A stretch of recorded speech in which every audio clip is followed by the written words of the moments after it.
on your caloric deficit. So when you go, I would recommend going on, I think it's called macrocalculator.com, or it's going to be something close to that. But you're going to basically give them your information. The good thing about, the great thing about having that in body is you can go to one of these really high level macro calculators because you know your body fat, or you know your BMI, you know all this good information. A lot of times when you go on these websites, they ask for a bunch of information you don't know and you just start guessing and you're not going to get accurate macros.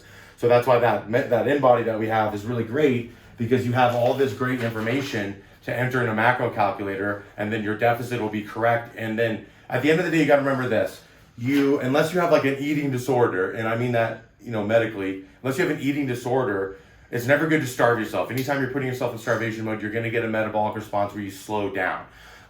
So that's the other great thing about eating healthy whole foods is they usually are going to keep you more full. Whereas you can eat a whole bag of potato chips, eat a whole bag of popcorn, eat a whole bag of candy. It's pretty easy. Obviously, you can just eat until you get a tummy ache. It's really hard to overeat chicken, rice, and broccoli. It's just difficult. So that's why you never get in trouble when you're eating healthy foods. So here's how you get accurate macros. It's based on your activity level. It's going to be based on your percentage body fat. So your activity level, you have to be very honest about. So yeah, honesty is the key.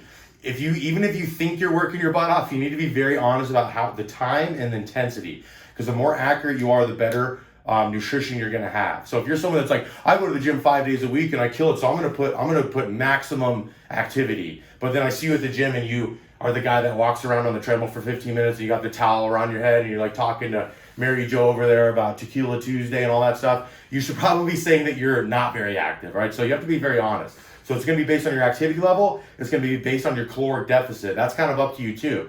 I usually wouldn't recommend going, because I like my clients and I like my competitors and all that stuff to still feel good and remain full. When you're eating a lot of food, your muscles remain full and you feel better and you look better. You're able to train harder. So I usually don't recommend you go under like a 15% deficit. That's just my personal opinion, because if you have more energy, you'll train harder. You train harder, you're going to burn more calories. You're going to burn more calories. You're going to destroy more proteins in your muscles, and then you can replace that with more food.